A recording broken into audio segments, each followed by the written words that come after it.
ஹர ஹர நம பார்வதி பதையே ஹர ஹர மகாதேவா. தெண்டாடுடைய சிவனே போற்றி, எந்நாட்டவர்க்கும் இறைவா போற்றி.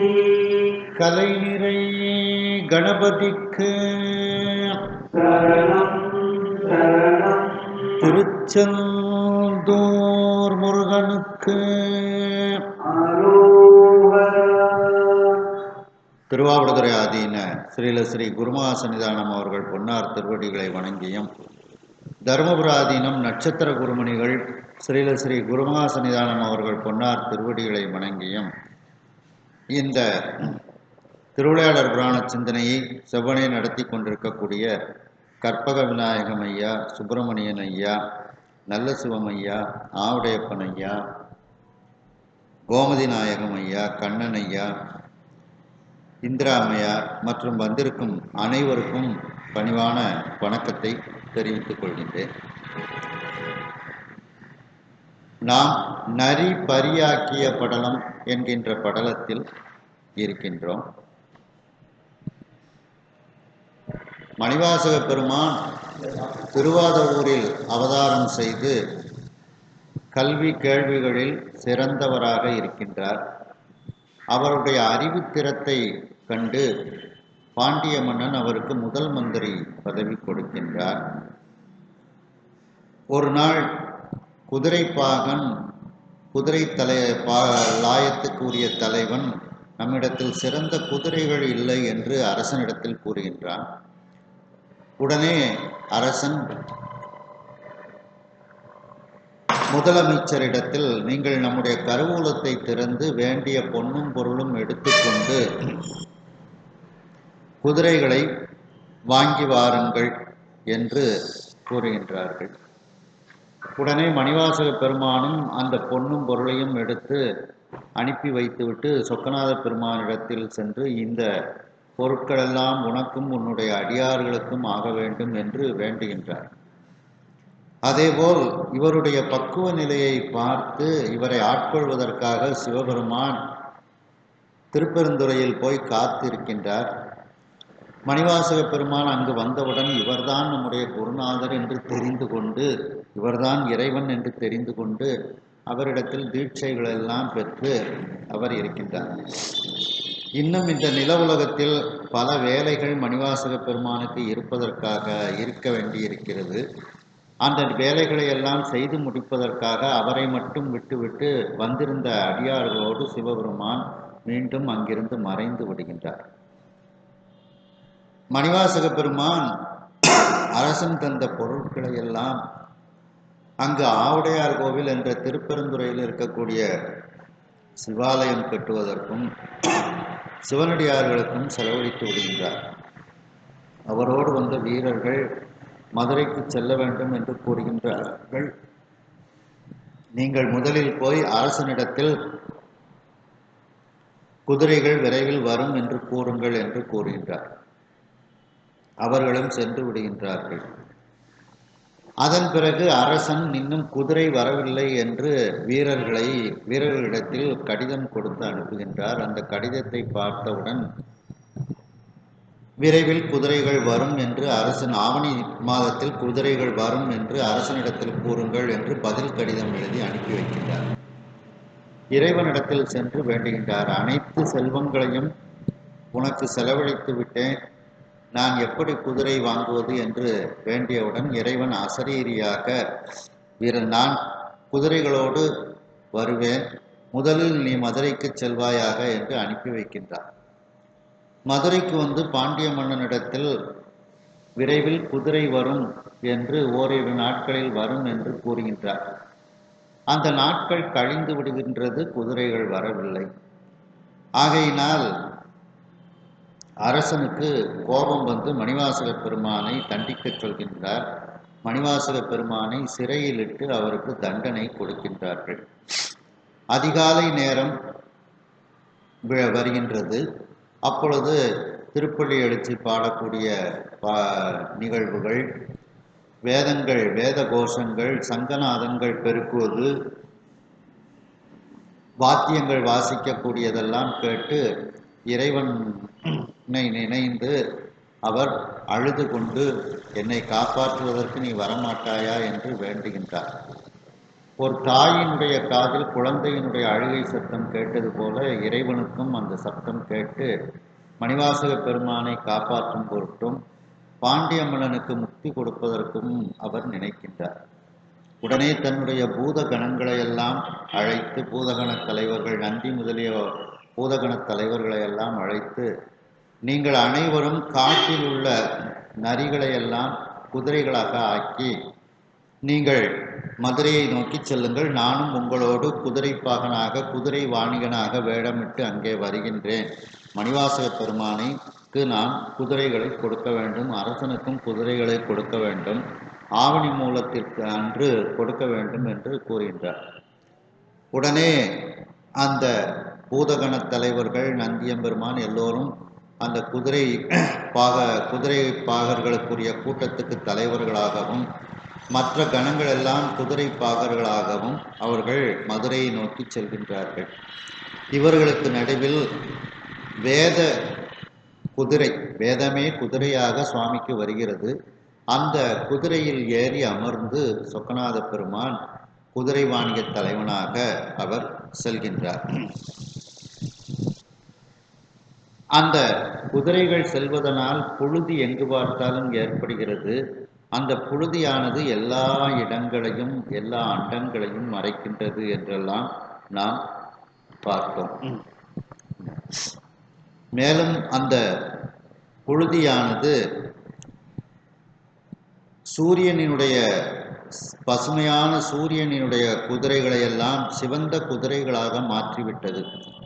8 திக்கு யானைகளையெல்லாம் அந்த புழுதியானது சிந்தூரம் பூசியது போல் மாற்றிவிட்டது.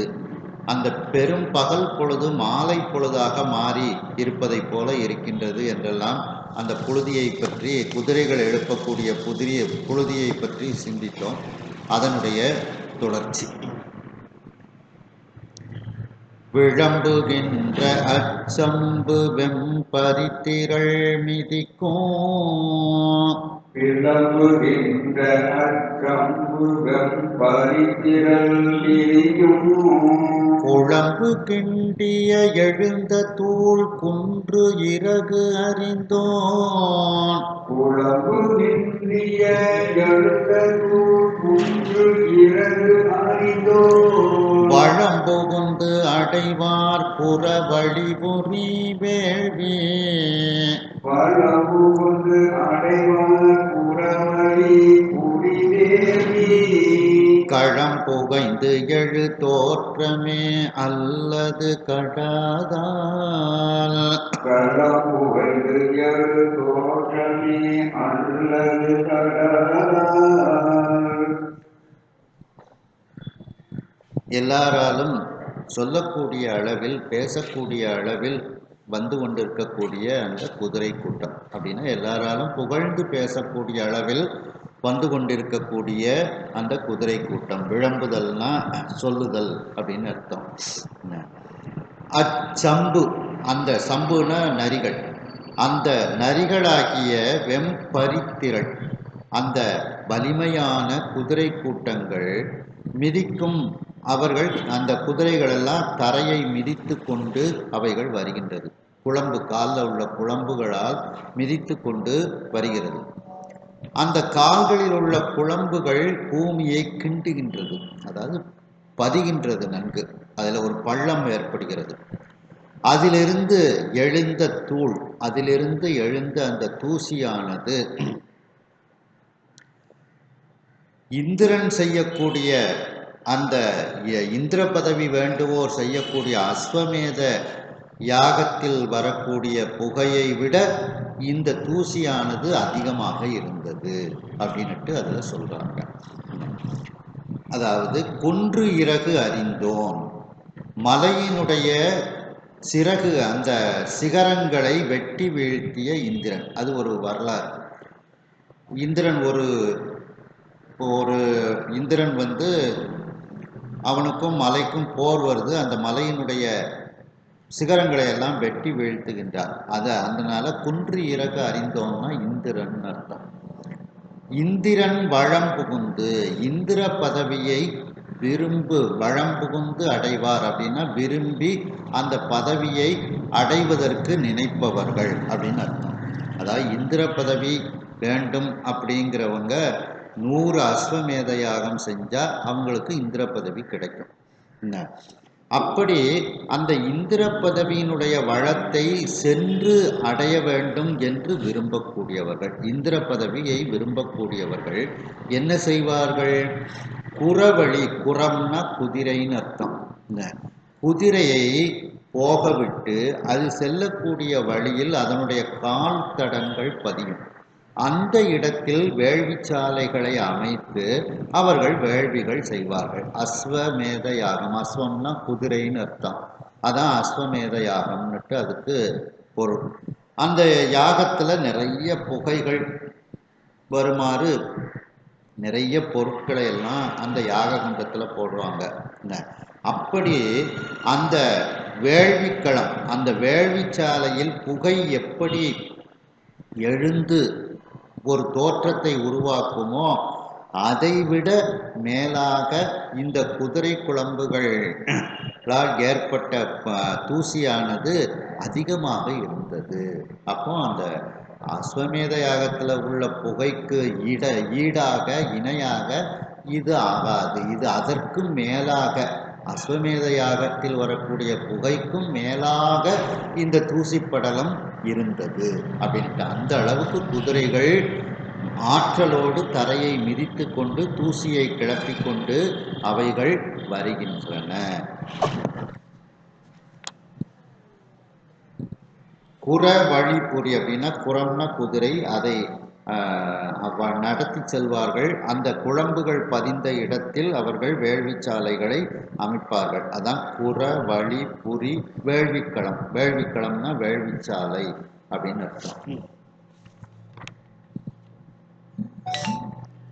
மட்புலம் திசைவான் புதை போலியுள் மறைந்து, மட்புலம் திசைவான் புதை போலியுள் மறைந்து, பொற்புறும் பரிசதங்கை தார் ஒலியினும் குளிர்வான், பொற்புறும் பரிசதங்கை தார் ஒலியினும் குளிர்வான், பெற்பொரும் குரல் ஒலியினும் செவியினில் பிரிது, பெற்பொரும் குரல் ஒலியினும் செவியினில் பிரிது, கட்புலங்களால் கண்டிலரு வழிவர கண்டோர், கட்புலங்களால் கண்டிலர் வழிவர கண்டோர்.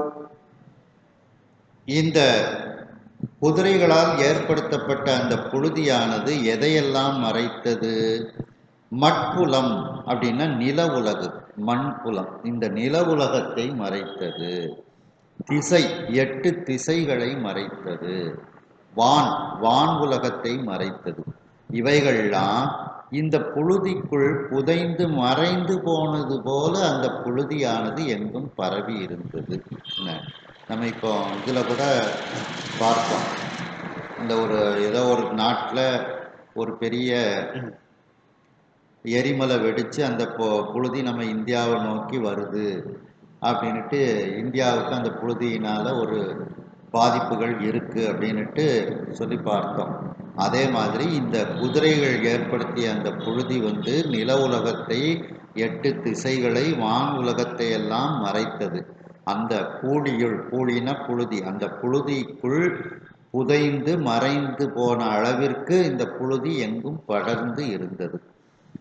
இந்த குதிரைகள் வரக்கூடிய அப்போ இப்போ அந்த புழுதியில குதிரைகள் எந்த பக்கமா வருதுன்னு நம்மளால கண்டுபிடிக்க முடியாது. அந்த புழுதிக்குள்ள குதிரைகளும் மறைந்து இருக்கு.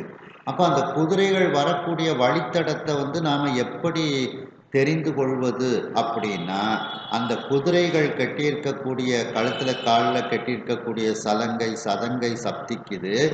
அதுக்கப்புறம் அது கனைத்து கொண்டே வருகிறது அந்த குதிரைகள். அந்த கனைத்து கொண்டே வரக்கூடிய இந்த ஒலிகளை வச்சு தான் குதிரை இந்த பக்கமாக வருதுன்னு நம்ம அனுமானம் பண்ணிக்கிடணும்.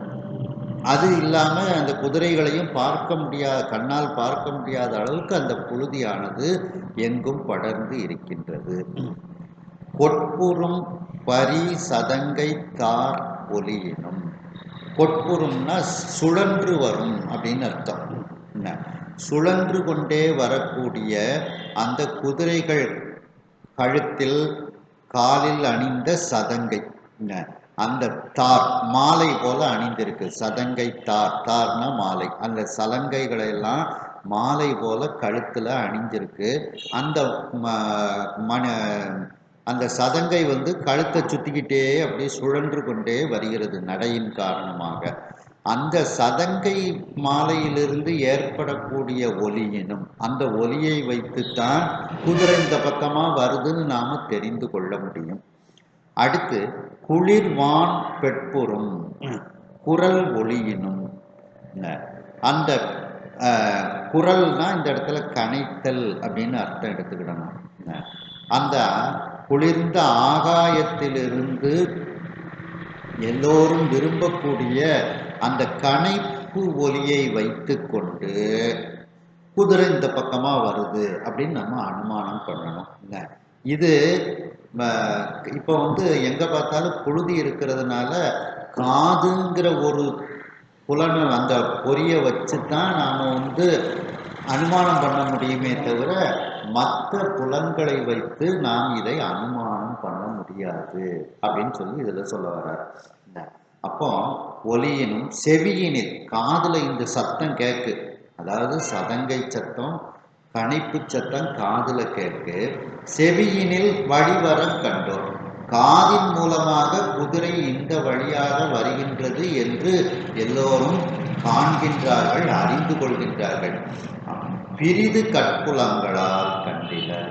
மீதி இருக்கக்கூடிய, பிரிதுன்னா மீதி இருக்கக்கூடிய கண் போன்ற புலன்களால் அவர்களால் காண முடியவில்லை இந்த குதிரைகளை. ஏன்னா தூசி எங்க பார்த்தாலும் மறைஞ்சிருக்கு, கண்ணால பார்க்க முடியல.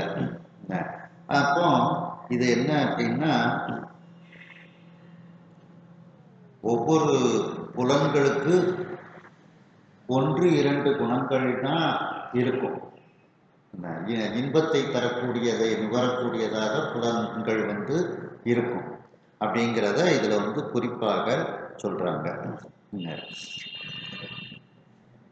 பிரிது கட்புலங்களால் கண்டிலர். கண் போன்ற மற்ற புலன்களால் இந்த குதிரைகளை பார்க்க முடியாது. அவர்கள் காது வழியாக மட்டுமே இந்த சப்தத்தை வைத்து குதிரை இங்கே வருகிறது அப்படிங்கிறத அவர்கள் தெரிந்து கொள்கின்றார்கள்.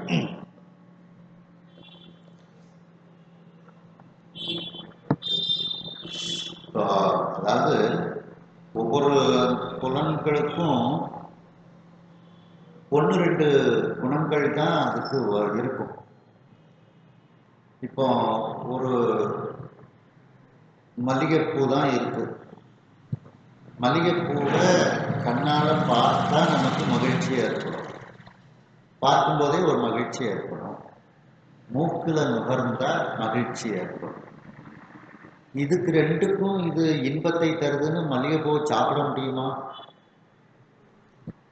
அப்போ வாய்க்கு அது வந்து பிரயோஜனம் கிடையாது. காதுக்கு அதனால ஏதாவது பிரயோஜனம் உண்டா? கிடையாது. அப்போ 2 மட்டும்தான் மல்லிகைப்பூ, கண்ணுக்கும் மூக்குக்கும் மட்டும்தான் அது இன்பத்தை தரும். அதே மாதிரி இப்போ அல்வா தான் இருக்கு. அல்வாவை வந்து நம்ம சாப்பிடலாம், வாயினால பார்த்த உடனே கண்ணுக்கு ஒரு மகிழ்ச்சி ஏற்படும். அந்த அல்வாவில் உள்ள நெய் வந்து மூக்குக்கு ஒரு மகிழ்ச்சியை ஏற்படுத்தும், வாய்க்கு சாப்பிடும்போது மகிழ்ச்சி ஏற்படுத்தும். அல்வா நல்லா இருக்குன்னு காதுக்குள்ள கொண்டு திணிக்க முடியுமா? காதுக்கு பிரயோஜனம் கிடையாது அல்வாவால். ஆனால் 3 இதுக்கு பிரயோஜனம் இருக்கு. கண்ணால் பார்த்தா மகிழ்ச்சி ஏற்படுது, சரி இன்னைக்கு நமக்கு அல்வா வருது அப்படின்னு மகிழ்ச்சி ஏற்படுது. அந்த அல்வா பக்கத்தில் வந்த உடனே அந்த நெய் வாசனையை முகர்ந்த உடனே மூக்குக்கு ஒரு மகிழ்ச்சி ஏற்படுது. அது சாப்பிடும்போது வாய்க்கு மகிழ்ச்சி ஏற்படுது. அல்வா நிறைய இருக்குது அப்படின்னு சொல்லி காதுக்குள்ள கொண்டு அல்வாவை திணிக்க முடியுமா? அப்போ அது காதுக்கு பிரயோஜனம் கிடையாது. அது மாதிரி ஒவ்வொரு பொருட்களும் ஒரு குறிப்பிட்ட புலன்களுக்குத்தான் அது இன்பத்தை தரும். ஆனால் சிற்றின்பம் ஒன்று தான் எல்லா புலன்களுக்கும் இன்பத்தை தரக்கூடியது அப்படின்ட்டு அதை சொல்லுவாங்க. அதனால தான் பேரின்பத்தை சிற்றின்பத்தோடு ஒப்பிட்டு எல்லாரும் சொன்னாங்க. அதுபோல இந்த காதால மட்டும்தான் இந்த குதிரை வரக்கூடிய சப்தத்தை, அந்த சதங்கை ஒலி, அந்த கணைப்பு ஒலியை வச்சு கண்டுபிடிக்க முடியுதே தவிர மற்றவற்றின் மூலமாக, மற்ற புலன்கள் மூலமாக குதிரை வருவதை பார்க்க முடியவில்லை. சாதாரணமாக ஒரு குதிரை வந்தால் நம்ம கண்ணால் பார்ப்போம். ஆகா குதிரை வருதுன்னு கண்ணால் பார்த்தோன்னே கண்ணுக்கு ஒரு மகிழ்ச்சி ஏற்படும். என்ன, அதுக்கப்புறம் அதனுடைய கணைப்பு ஒலி காதுக்கு கேட்கும். என்ன, இப்போ அந்த சலங்கை ஒலியும் காதுக்கு கேட்கும். இப்போ அந்த கண்ணு இதுக்கெல்லாம் வேலை இல்லாமல் இந்த காதுக்கு மட்டும்தான் வேலை. அந்த அளவுக்கு புழுதி மறைச்சிருக்கு அப்படின்னுட்டு அந்த தத்துவத்தை லேசா அப்படி போடிட்டு காமிக்கிறாங்க.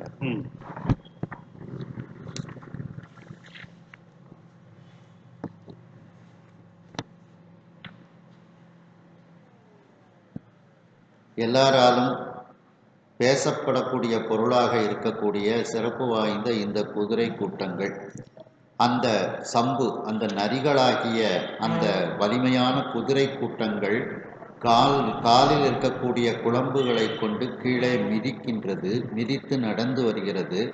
அப்பொழுது அந்த பூமியில் ஒரு பள்ளம் கிண்டி தோண்டப்படுகிறது. அதிலிருந்து எழுந்த அந்த தூசிகளானது எங்கும் பரவி இருக்கின்றது. அந்த தூசியானது அந்த இந்திரன், மலையினுடைய சிகரத்தை வெட்டி வீழ்த்திய இந்திரனினுடைய வளத்தை சென்று அடைய வேண்டும், அதாவது இந்திர பதவியை அடைய வேண்டும் என்று விரும்புபவர்கள் அந்த குதிரையை போகவிட்டு அதனுடைய கால் தடங்கள் பதித்த இடத்தில் வேள்விச்சாலைகளை அமைத்து அவர்கள் அந்த அஸ்வமேத யாகம் என்று செய்வார்கள். 100 யாகங்கள் செய்தால் அவர்களுக்கு இந்திர பதவி கிடைக்கும். அந்த அஸ்வமேத யாகம் என்பது மிகப்பெரிய ஒரு யாகம். அதில் நிறைய ஆகுதிகள் அந்த வேள்வியில் இடுவார்கள். புகைகள் அதனால் அதிகமாக வரும். அந்த புகையில், அஸ்வமேத யாகத்தில் புகைந்து எழக்கூடிய அந்த தோற்றத்துக்கு இணையாக சொல்ல முடியாது. அதைவிடவும் மேலாக, அந்த வேள்விச்சாலையிலிருந்து வரக்கூடிய புகைக்கும் மேலாக இந்த குதிரையின்களால் ஏற்பட்ட அந்த புழுதியானது எங்கும் பரவி இருக்கின்றது. வேள்வி புகையை விட மேலாக இந்த குதிரையினால் ஏற்பட்ட புழுதியானது பரவி இருக்கின்றது.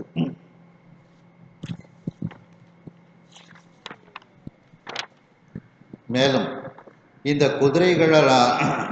குதிரைகளால் ஏற்பட்ட புழுதியுள் நில உலகு புதைந்து மறைந்து விடுகின்றது.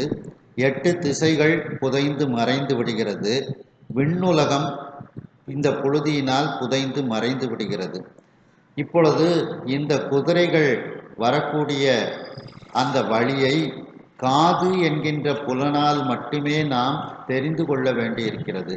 ஏனென்றால் இந்த குதிரைகளினுடைய கழுத்தில் கட்டி இருக்கக்கூடிய அந்த சதங்கை போன்ற மாலைகள் இது நடந்து வரும்போது கழுத்தில் சுழன்று கொண்டு சப்தித்து கொண்டு வருகிறது.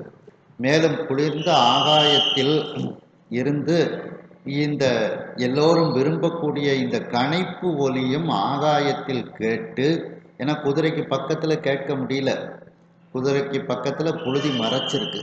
அப்போ இந்த ஒலியானது ஆகாயத்திற்கு சென்று அந்த ஆகாயம் மூலமாக நமக்கு அந்த கணைப்பு ஒலி கேட்கின்றது.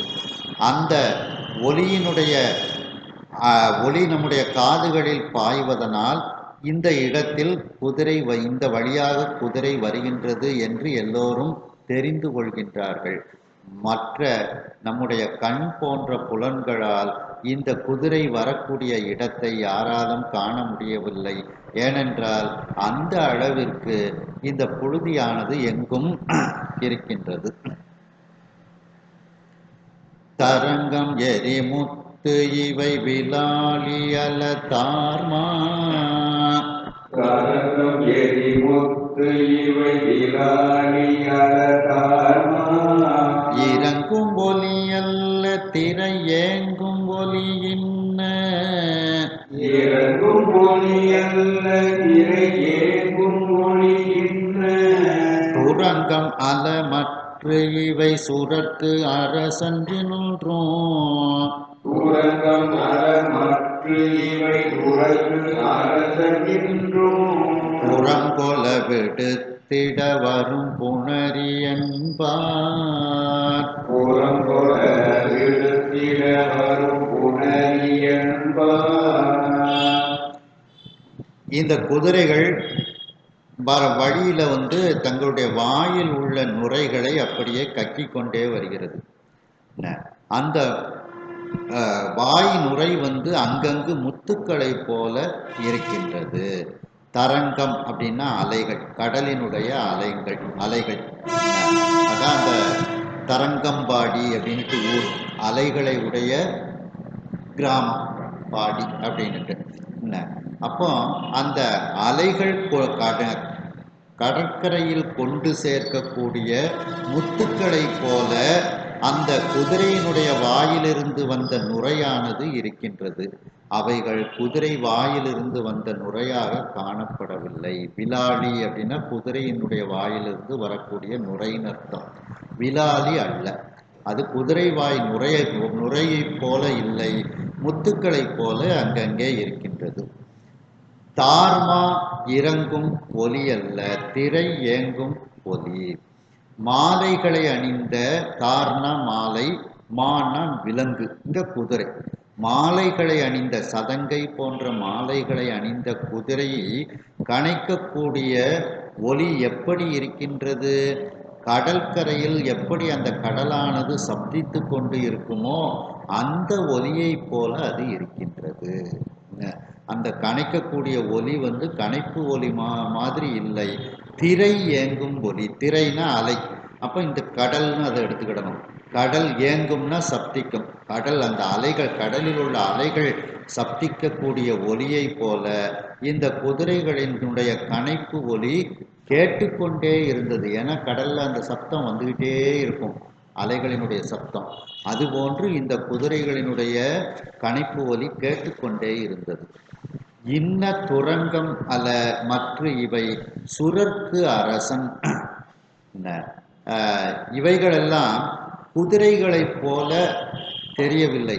அப்போ எப்படி தெரிகின்றது? சுரர்க்கு அரசன், சுரர்கள்னா தேவர்கள், தேவர்களுக்கு அரசன் இந்திரன். இந்திரன் முந்தி ஒரு சமயம் மதுரையை அழிப்பதற்காக கடலை மதுரையை நோக்கி அனுப்பி வைத்தான். ஒரு சுனாமியை ஏற்படுத்தி மதுரையை பூரா அழிச்சிருங்க அப்படின்ட்டு இந்திரன் ஏற்படுத்தினான். அதை சுவாமி தடுத்து நிறுத்தி வெற்றியை கொடுத்தார். அந்த வரலாறை நம்ம பார்த்தோம். அந்த இந்திரன் அனுப்பிய சுரர்க்கு அரசன் அப்படின்னா இந்திரன். இந்திரன் முந்தி ஒரு தடவை அனுப்புனா, இன்றைக்கும் அவன் புறம் அப்படின்னா மதுராபுரின்னு அர்த்தம். புறம் கொல்ல, மதுரையை அழிக்க, விடுத்திட வரும் புணரி என்பார். இன்னைக்கும் இந்திரன் ஒரு கடலை அனுப்பி விட்டுட்டானோ மதுரையை அழிப்பதற்காக, அந்த கடல் இந்த மதுரையை நோக்கி வருகின்றதோ அப்படின்னு எல்லாரும் நினைச்சாங்களாம். ஏன்னா குதிரை பூரா வெள்ளை குதிரைகள் நிறைய வருது. அந்த வெள்ளை குதிரைகள் பூராவுமே பார்த்தீங்கன்னா கடல் தண்ணீர் போல இருக்கின்றது. ரெண்டாவது தூசி எங்கும் படர்ந்து இருக்கு. சுனாமியெல்லாம் வரும்போது பார்த்தீங்கன்னா மண்ணையும் அள்ளி கொண்டு சேர்த்துரும். அது வெறும் தண்ணியை மட்டும் கொண்டுட்டு வராது. அப்படியே பூமியை நோக்கி கடற்கரையிலேருந்து உள்ளே வரும்போது வழியில் இருக்கக்கூடிய மண்ணு எல்லாத்தையும் சேர்த்து அடித்து கொண்டு சேர்த்துரும். அது சில இது அந்த மண்ணிலே முங்கி கூட போயிடும். அப்படி இந்த இந்திரன் முற்காலத்தில் மதுரையை நோக்கி அனுப்பிய கடலை போல இந்த குதிரைகள் வந்து கொண்டிருக்கிறது, இவைகள் குதிரைகள் அல்ல, இந்திரன் அனுப்பிய கடல் போல இந்த குதிரைகள் வருகின்றது அப்படின்னுட்டு அந்த குதிரைகளினுடைய பிரம்மாண்டத்தை சொல்லுவதற்காக இவ்வளவு சொல்றாரு. இப்படிப்பட்ட ஒரு குதிரைப்படைய சாமி வந்து கொண்டு வந்து கொடுக்குறாரு. அவரும் அரசன் கொடுத்த பொண்ணுக்கும் இப்போ மேலே அந்த தங்கத்துக்கு பணத்துக்கு மேலே இவ்வளவு பெரிய ஒரு குதிரைப்படையை சுவாமி வந்து கொண்டு வந்து கொடுப்பதற்கு வருகின்றார் அப்படின்னுட்டு இதில் வந்து சொல்லப்படுகிறது. இம்பர் உலகு உள்ள அல பண்டு இணைய பாய்மா. இம்பர் உலகு உள்ள அல பண்டு இணைய பாய்மா. உம்பர் உலகு ஆழி பரியே கொல் அது ஒன்றே. உம்பர் உலகு ஆழி பரியே கொல் அது ஒன்றே. வெம்பருதி வெம்பரிகொள் அவை ஏழவைகள் ஏழும். வெம்பரிதி வெம்பரிகொள் ஏழவைகள் ஏழும்.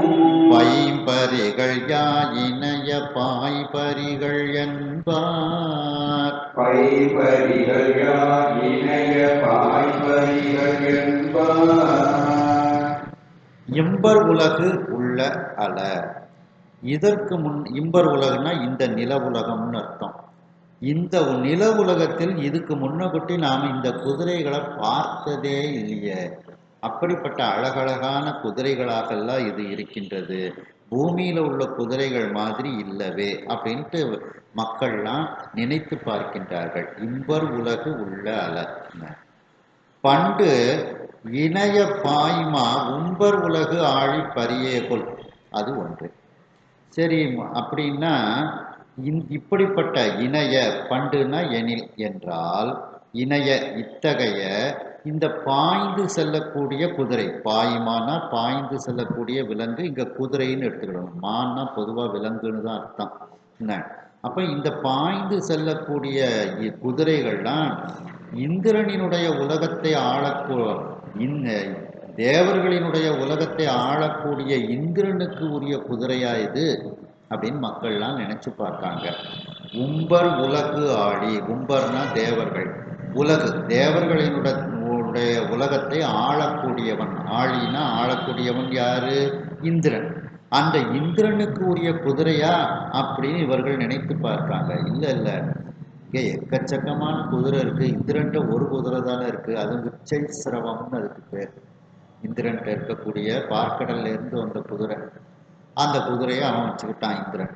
என்ன அது ஒன்றே, அந்த இந்திரன்ட்ட இருக்கக்கூடிய குதிரை ஒன்று தானே. என்ன இங்கே எக்கச்சக்கமான குதிரைகள்லாம் வந்திருக்கு அப்படின்னு நினைக்கிறாங்க. மக்கள்லாம் நினைத்து பார்த்தார்களாம். வெம்பரிதி வெம்பரிகள், சரி, ரொம்ப வெப்பத்தை தரக்கூடிய சூரியன், சூரியன் தேர்ல வரும்போது அந்த தேர்ல பூட்டப்பட்ட வலிமையான குதிரைகளா இது அப்படின்னு, சூரியனுடைய தேரில் பூட்டப்பட்ட வலிமையான குதிரைகளா இது அப்படின்னு மக்கள் நினைக்கின்றார்கள். அந்த குதிரை மொத்தமே 7 தானே, இங்க கணக்கில்லாமல்லா குதிரை வருது அப்படின்ட்டு 7 அவைகள் 7 குதிரைகள் தான். சரி, அந்த 7 குதிரைக்கும் என்ன நிறம் தெரியுமா? பச்சை கலர்ல அந்த குதிரைகள், பச்சை பசுமையாகலாம் இருக்கும். இங்க இருக்கக்கூடிய எதிரில் இருக்கக்கூடிய குதிரைகளை பூரா பார்த்தா ஒரே தூசி மயமாக சிவந்த குதிரைகளாகலாம் தெரிகின்றது அப்படின்னுட்டு, மேலும் 7 குதிரை எண்ணிரலாம், இங்கே எண்ணிக்கை இல்லாத குதிரைகள் எல்லாம் வந்து கொண்டிருக்கின்றது. அப்போ இது சூரியனுக்குரிய குதிரைகளும் அல்ல அப்படின்னுட்டு அவர்கள் நினைத்து பார்க்கின்றார்கள். யா இணைய பாய்பரிகள் என்பார். யாவை, யான்னா யாவை, யா இந்த இப்படிப்பட்ட இந்த பாய்ந்து செல்லக்கூடிய குதிரைகள்லாம் எங்கேருந்து இப்படி வந்திருக்கின்றது என்பார் என்று மக்கள் எல்லாம் நினைத்து பார்க்கின்றார்களாம். ஒருத்தருக்கு ஒருத்தர் பேசிக்கிட்டுதாங்க, கருத்துக்களை சொல்றாங்க. ஒருவேளை இந்திரலோகத்துல இருந்து வந்திருக்குமோ, இல்லை இல்லை அங்கே ஒரு குதிரை தானே, ஒருவேளை சூரியனுடைய குதிரைகளோ, இல்லை அவன்கிட்ட மொத்தமே 7 குதிரை தானே, இது கணக்கில்லாத குதிரைகளாகலாம் இருக்குது அப்படின்னு மக்கள் எல்லாம் தங்களுக்குள் இந்த குதிரைகளை பார்த்து பேசிக்கொள்கின்றார்கள்.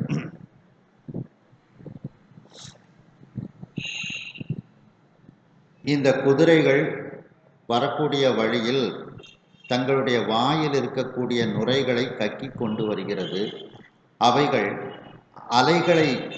அலைகளால் கரைக்கு கொண்டு சேர்க்கப்படக்கூடிய முத்துக்களைப் போல இருக்கிறது. அந்த குதிரையினுடைய வாயிலிருந்து வந்த நுரையைப் போல இல்லை. மேலும் மாலை அணிந்த குதிரைகள் கனைக்கக்கூடிய அந்த ஒலியானது அலைகளை உடைய அந்த கடல் எப்பொழுதும் சப்தித்து கொண்டே இருக்கக்கூடிய ஒலியைப் போல இந்த குதிரைகளினுடைய கனைப்பு ஒலியானது இருக்கின்றது. மேலும் இவைகளெல்லாம் குதிரைகளைப் போல இல்லை. என்றால் எப்படி இருக்கின்றது என்றால், முன்னொரு காலத்தில் தேவர்களுக்கு அரசனாக இருக்கக்கூடிய இந்திரன் இந்த மதுராபுரியை அழிப்பதற்காக கடலை அனுப்பினான் மதுராபுரியை நோக்கி. அந்த கடலை சொக்கநாத பெருமான் வற்றச் செய்தார், வெற்றி கொண்டார். அப்படி அந்த இந்திரன் முன்னொரு காலத்தில் இந்த மதுராபுரியை அழிப்பதற்காக அனுப்பிய கடலை போல இந்த குதிரைகள் இருக்கின்றது என்று பலரும் கூறுகின்றார்கள். அந்த அளவுக்கு கடல் போல இந்த குதிரைகள், எண்ணிக்கையில் அதிகமான அந்த குதிரைகள் இந்த மதுரையை நோக்கி வந்து கொண்டே இருக்கின்றது. மேலும் இந்த மக்கள் தங்களுக்குள் பேசிக் கொள்கின்றார்கள், இந்த குதிரைகளை இதற்கு முன் நாம் இந்த நில உலகில் பார்த்ததே இல்லையே, நில உலக குதிரைகள் போல இல்லை. ஏன்னா நில உலக குதிரைகள் இல்லை, இது நிறைய பரியால ஆக்கியிருக்கார் சுவாமி, நரிகளை பூரா குதிரைகளாக மாற்றிட்டார். அது எனின் இத்தகைய இந்த பாய்ந்து செல்லக்கூடிய குதிரையானது தேவர் உலகத்தை ஆளக்கூடியவனாகிய இந்திரனுக்கு உரிய குதிரையாக இது இருக்குமோ? இல்லை இல்லை, இந்திரனிடத்தில் ஒரே ஒரு குதிரை, உச்சை சிரவம் என்ற ஒரு குதிரை மட்டுமே இருக்கின்றது. இங்கே நமக்கு எதிரில் எண்ணிக்கையற்ற குதிரைகள் வந்து கொண்டிருக்கின்றது. ஒருவேளை அந்த வெப்பத்தை அதிகமாக தரக்கூடிய சூரியனினுடைய தேரில் பூட்டிய வலிமையான குதிரைகளாக இவைகள் இருக்குமோ? இல்லை இல்லை, அந்த குதிரைகள் மொத்தமே 7 குதிரைகள் தான். அந்த 7 குதிரைகளும் பச்சை நிறத்தை உடைய குதிரைகள். இப்படிப்பட்ட இந்த பாய்ந்து செல்லக்கூடிய குதிரைகள் எங்கிருந்து வருகின்றது என்று மக்கள் எல்லாம் தங்களுக்குள் இந்த குதிரைகளை பற்றி பேசிக்கொள்கின்றார்கள். வெம்பணிகளை பொற வெகுண்டு எழுவதேயோ, வெம்பணிகளை பொற வெகுண்டு எழுவதேயோ, பைம்புணல் ஒடுத்த முதுபார் முதுகு கீரும், பைம்புணல் ஒடுத்த முதுபார் முதுகு கீரும், உம்பர் உலகை பொற உறுத்து எழுவதேயோ, உம்பர் உலகை பொற உறுத்து எழுவதேயோ, அம்பரம் முகட்டு அளவு அடிக்குறம் அழுத்தும், அம்பரம் முகட்டு அளவு அடிக்குறம் அழுத்தும். ரெண்டாவது வரிய வரிக்கு முன்னால வச்சு அர்த்தம் பார்க்கணும். மூணாவது வரிய 4வது வரிய 3வது வரிக்கு முன்னால வச்சு அர்த்தம் பார்த்துட்டோம்னா புரிஞ்சிடும். பைம்புணல் உடுத்த முதுபார் முதுகு கீரும். பைம்புணல்னா கருமையான கடல். இந்த கடலையே ஆடையாக உடுத்திய அந்த பழமையான இந்த உலகம், கடல் சூழ்ந்த உலகம், கடல் சூழ்ந்த உலகெல்லாம் காக்கின்ற பெருமான் அப்படின்ட்டு. அப்படி இந்த கருமையான கடலையே ஆடையாக உடுத்திய இந்த முதுபா, பழமையான இந்த உலகத்தினுடைய முதுகை இந்த குதிரைகள் காலில் உள்ள குழம்புகளால் கீறுகிறது. இது எப்படி இருக்கின்றது அப்படின்னா, எதற்காக அப்படின்னா, வெம்பணிகளை பொற வெகுண்டு எழுவதேயோ, அந்த பூமிக்கு கீழே நாகலோகம் இருக்கின்றது. அந்த வெம் அப்படின்னா கொடுமையான வலிமையான, பணிகள் அப்படின்னா பாம்புன்னு அர்த்தம். அந்த நாகலோகத்தில் இருக்கக்கூடிய நாகப்பாம்புகளோடு சண்டையிடுவதற்காக இந்த வெகுண்டு எழுவதேயோ, இந்த குதிரைகள் கோபத்தோடு இப்படி நடந்து வருகின்றதா அப்படின்னுட்டு ஒரு சந்தேகத்தில் கேட்காங்க. ஏன் இப்படி இந்த குதிரைகள்லாம் காலை டங்குன்னுட்டு தரையில் மிதிச்சுக்கிட்டு வருது, இதுக மிதிக்கிறதுனால நாகலோகத்தில் சண்டை போடுறது மாதிரிலாம் இருக்கு நாகப்பாம்புகளோட அப்படின்னு மக்கள் தங்களுக்குள் பேசிக்கொள்கின்றார்கள். அடுத்து, அம்பரம் முகட்டு அளவு அடிக்குறம் அழுத்தும். அம்பரம்னா ஆகாயம், முகடுன்னா முடிவு. ஆகாயத்தின் முடிவு அளவு வரைக்கும் இந்த குதிரைகளானது தங்களுடைய பாதம், அப்படின்னா பாதத்தில் இருக்கக்கூடிய குரம் அப்படின்னா குழம்பு, அந்த பாத குழம்பினால் பூமியில அழுத்துகின்றது. ஒரு பக்கம் பூமியில இப்படி அழுத்தும் போது இன்னொரு பக்கம் அந்த பூமி மேலே போகும். அப்படி மேலே போகும்போது ஆகாயத்தை போய் தொடுதான்.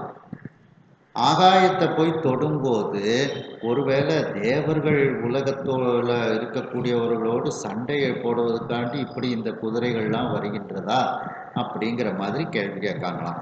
உம்பர் உலகை பொற, உம்பர்னா தேவர்கள், தேவர்களினுடைய உலகத்தில் இருக்கக்கூடியவர்களோடு சண்டையிடுவதற்காக இந்த குதிரைகளெல்லாம் இப்படி கோபத்தோடு இங்கே நடந்து வருகின்றதோ அப்படின்ட்டு அந்த அளவுக்கு ஆற்றலோடு இந்த குதிரைகள் நடந்து வருகின்றது. இதுல அந்த குதிரைகளினுடைய ஆற்றலை வெளிப்படுத்துகிறது இந்த வர்ணனைகள்லாம். என்ன, அதாவது இந்த குதிரைகளினுடைய குழம்புகள் பூமியை கீறுவது நாகலோகத்தை அழிக்கவா, அதே குழம்புகள் வான் முடிவரை அழுத்துவது தேவர்களை அழிக்கவா அப்படின்னுட்டு இந்த மக்கள் எல்லாம் தங்களுக்குள் பேசிக்கொண்டே அவர்கள் வருகின்றார்கள்.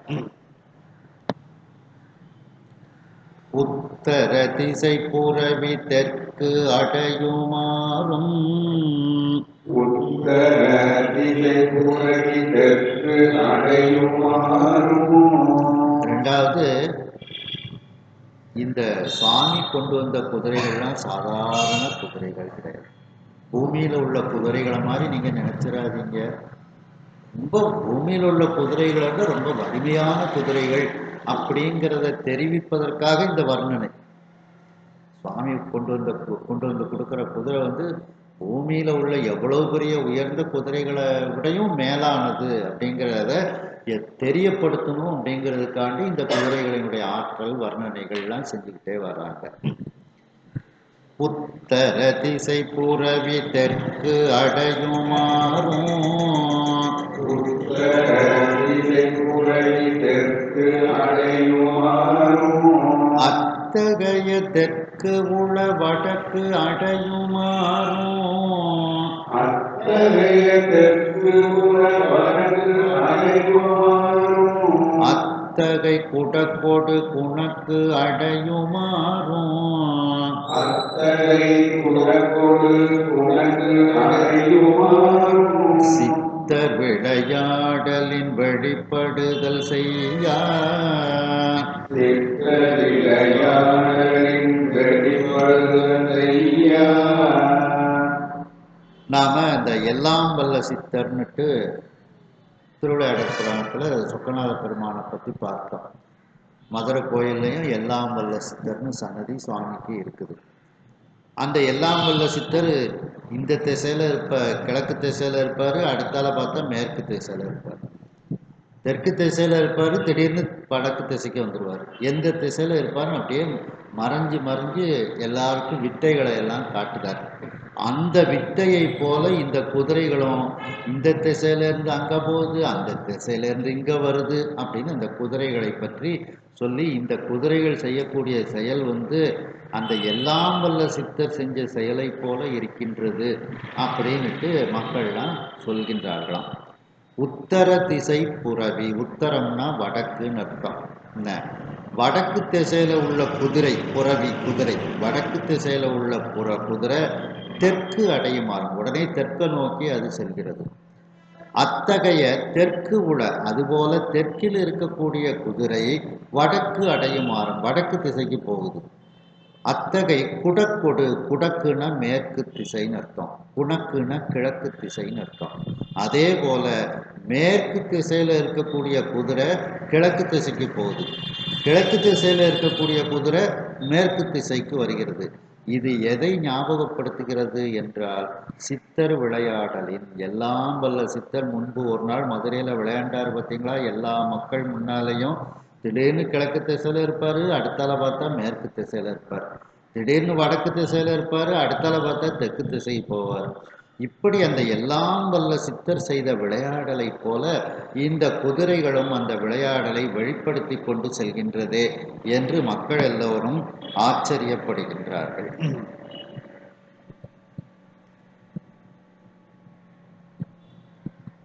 இந்த கருமையான கடலையே ஆடையாக உடுத்திய அந்த பழமையான உலகமானது, உலகத்தினுடைய முதுகு பகுதியாகிய அந்த பூமி தாயின் முதுகு பகுதியை இந்த குதிரையினுடைய குளம்புகள் கீறி கொண்டு பிளந்து கொண்டு செல்கிறது. இது எதற்காக என்றால், அந்த கொடுமையான நாகலோகத்தில் இருக்கக்கூடிய பாம்புகளோடு சண்டையிட்டு கோபப்படுவதற்காக இப்படி இந்த பூமியை கீறி கொண்டு இந்த குதிரைகள் செல்கின்றதா என்று மக்கள் தங்களுக்குள் பேசிக்கொள்கின்றார்கள். அவ்வளவு ஆற்றலை வெளிப்படுத்தி கொண்டு இந்த குதிரைகள் செல்கின்றது. மேலும் இந்த குதிரைகள் ஒரு பக்கத்தில் அந்த காலில் இருக்கக்கூடிய குளம்புகளை வைத்து மிதிக்கும் பொழுது இன்னொரு பக்கமான அந்த பூமியானது மேலே எழுகின்றது. அந்த பூமியானது அந்த தேவர்களினுடைய உலகத்தை சென்று முட்டுகின்றது. ஆகையினால் அந்த அம்பரம் ஆகாயத்தினுடைய முடிவு வரைக்கும் இந்த பாத குழம்பினால் இந்த குதிரைகள் பூமியை அழுத்துகிறது. அந்த பூமியானது இன்னொரு பக்கத்தில் அந்த தேவர்களினுடைய தேவர்களினுடைய உலகத்தில் சண்டையிடக்கூடிய அளவிற்கு அந்த பூமியானது மேலே செல்கிறது. இப்படி அந்த தேவர்களினுடைய உலகத்தில் இருக்கக்கூடியவர்களோடு சண்டையிடுவதற்காக இப்படி இந்த குதிரைகள் வலிமையாக கால்களை பதித்து கொண்டு செல்கின்றதா என்று மக்களெல்லாம் இந்த குதிரையினுடைய ஆற்றல்களை கண்டு வியந்து தங்களுக்குள் பேசிக்கொள்கின்றார்கள். மேலும் இந்த வடக்கு திசையில் இருக்கக்கூடிய குதிரைகள் எல்லாம் திடீரென தெற்கு திசைக்கு செல்கின்றது. அதே போன்று தெற்கில் இருக்கக்கூடிய குதிரைகள் எல்லாம் வடக்கு திசைக்கு செல்கிறது. அதே போன்று மேற்கு திசையில் இருக்கக்கூடிய குதிரைகள் கிழக்கு திசைக்கு செல்கிறது. கிழக்கு திசையில் இருக்கக்கூடிய குதிரைகள் மேற்கு திசைக்கு செல்கிறது. இது அந்த மதுரை நகரத்து மக்கள் முன்பு எல்லாம் வல்ல சித்தர் செய்த அந்த திருவிளையாடலை அவர்களுக்கு நினைவுபடுத்தியது. அந்த எல்லாம் வல்ல சித்தர் திடீரென்று கிழக்கு திசையில் இருப்பார், அங்கிருந்து மறைந்து மேற்கு திசைக்கு வந்து விடுவார். மேற்கு திசையிலிருந்து மறைந்து வடக்கு திசைக்கு வருவார், வடக்கு திசையிலிருந்து மறைந்து தெற்கு திசைக்கு வருவார். இப்படி அந்த எல்லாம் வல்ல சித்தர் மதுரை மக்கள் முன்பு சொக்கநாத பெருமான் செய்த திருவிளையாடலை ஞாபகப்படுத்துவது போல, வெளிப்படுத்துவது போல இந்த குதிரைகளும் இப்படிப்பட்ட ஒரு விளையாடலை செய்து கொண்டு வருகின்றது என்று மக்கள் எல்லோரும் வியப்போடு அந்த குதிரைகளை பார்த்தார்கள்.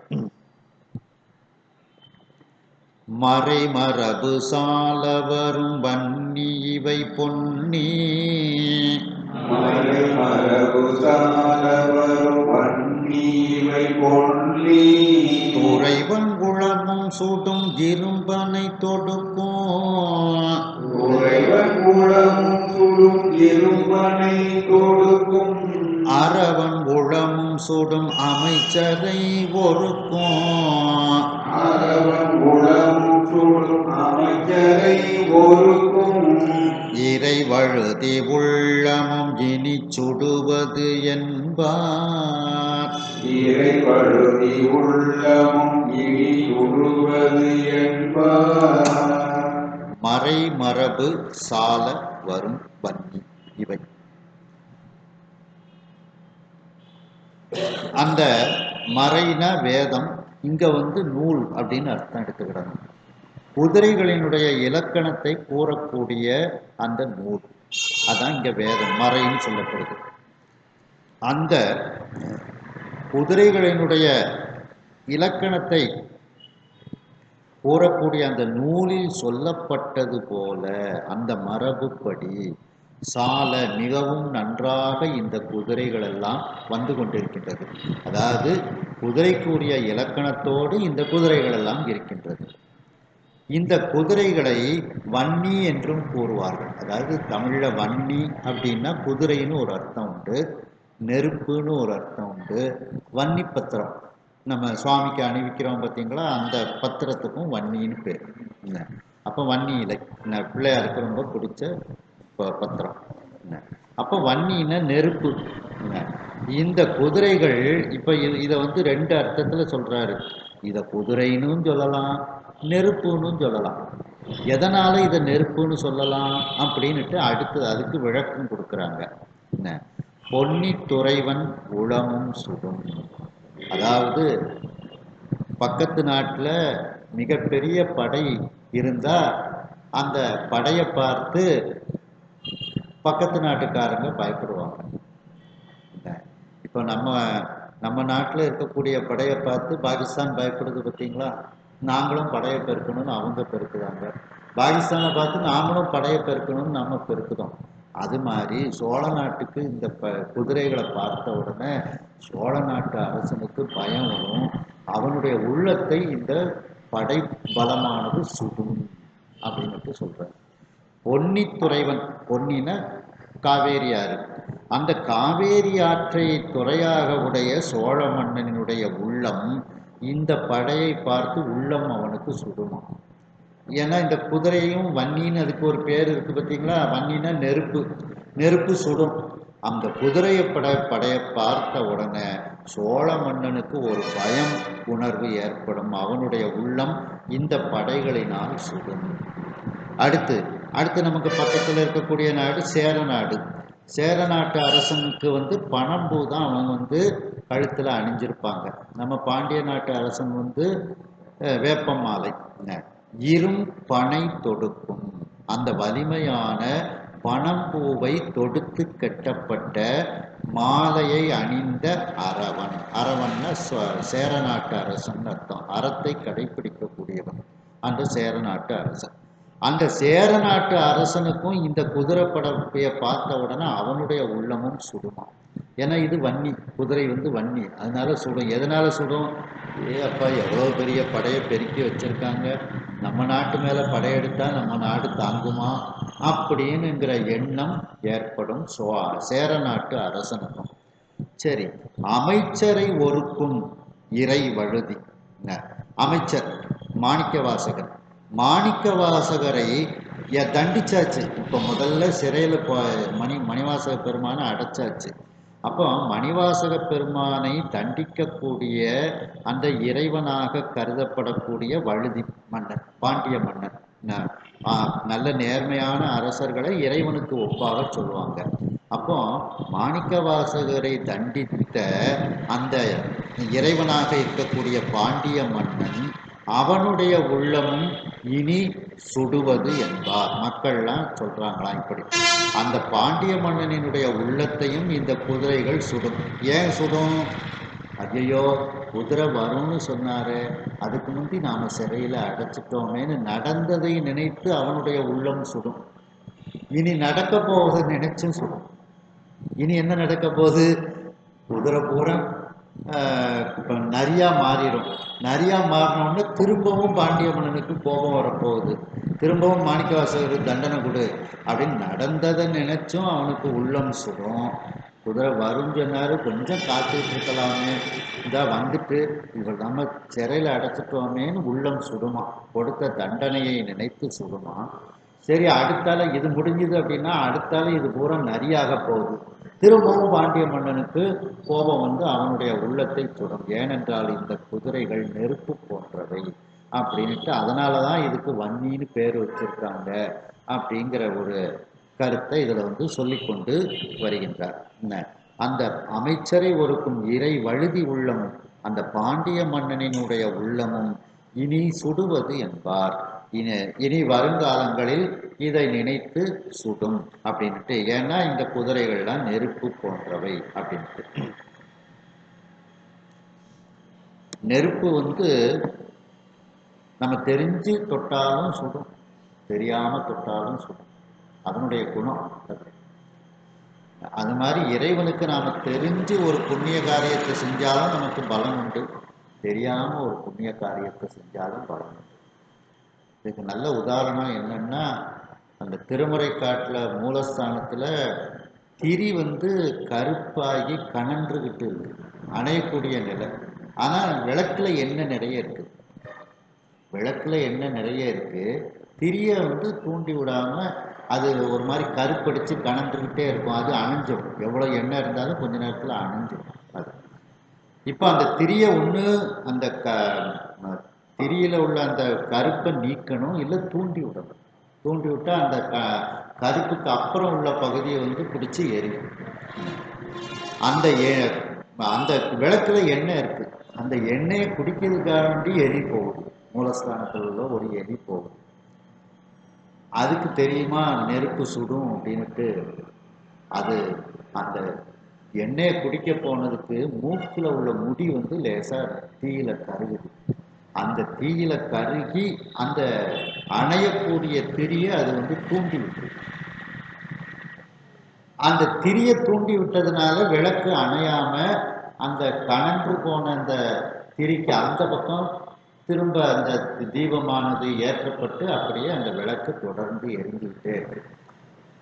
எலி போனது எண்ணெயை குடிக்கிறதுக்கு, ஆனா அது அறியாமல் அந்த ஒரு புண்ணிய காரியத்தை சுவாமிக்கு செஞ்சதுனால விடிய விடிய அந்த விளக்கு எரிஞ்சதுனால சுவாமி வந்து அவருக்கு அடுத்த பிறவி மாவலி சக்கரவர்த்தியாக பிறக்க வைக்கிறார்.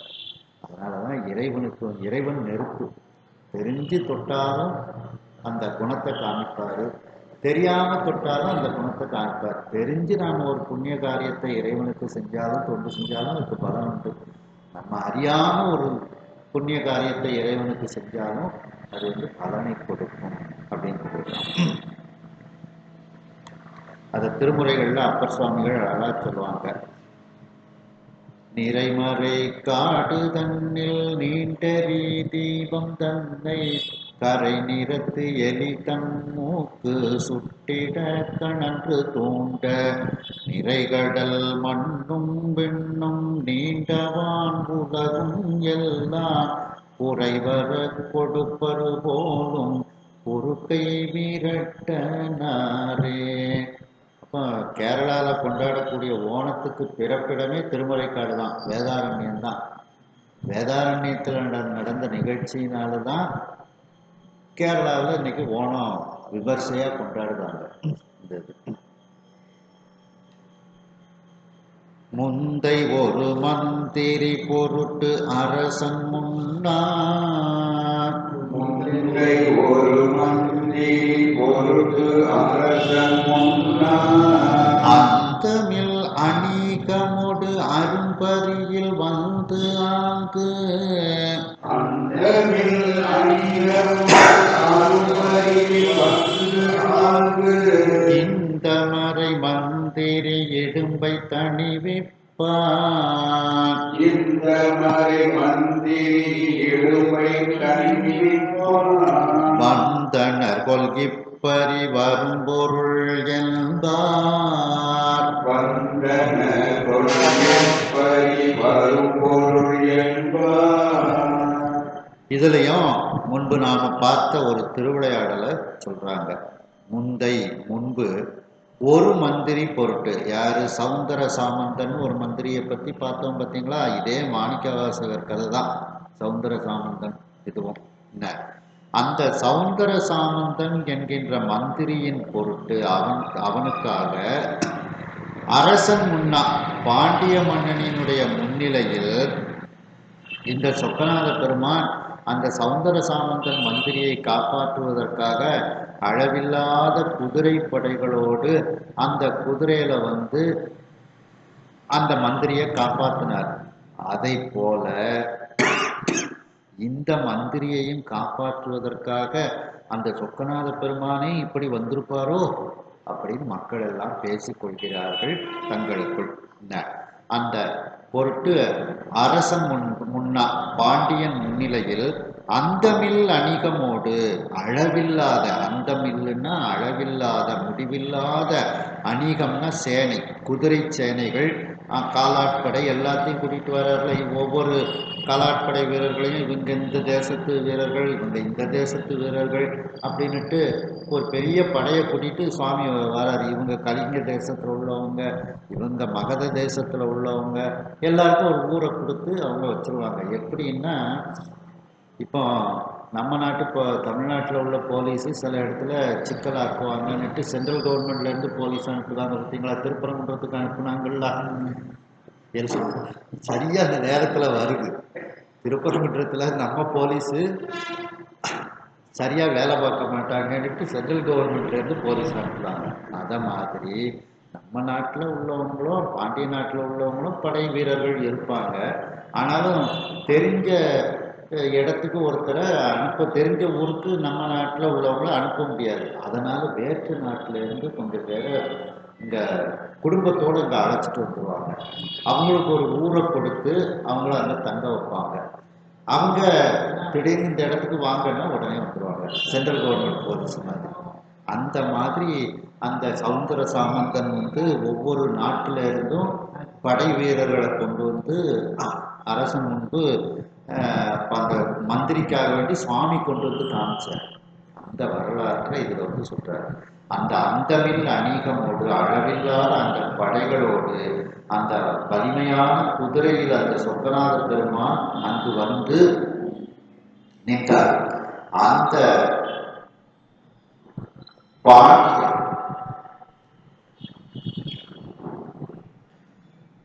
இந்த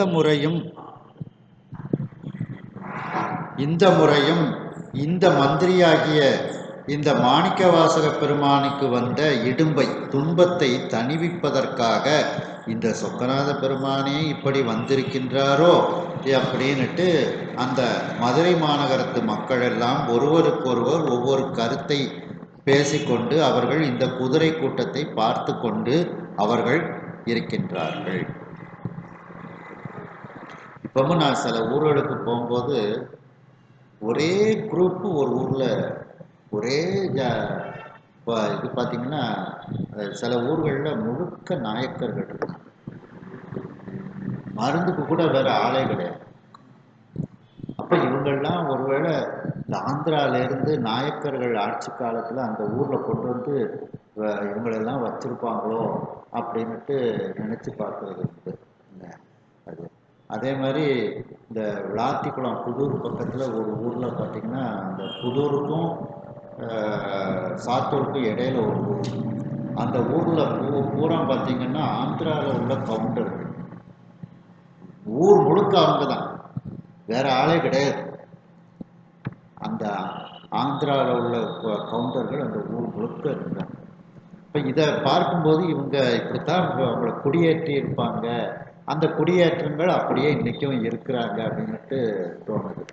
இப்போது போன மாதம் அந்த புதூர் பக்கம் ஒரு கும்பாபிஷேகத்துக்கு போனேன். அப்போ சொன்னாங்க இந்த ஊரில் முழுக்க கவுண்டர்கள் தான், ஆனால் இங்கே உள்ள கவுண்டர்கள் கிடையாது, ஆந்திராவில் உள்ளவங்க அப்படின்னாங்க.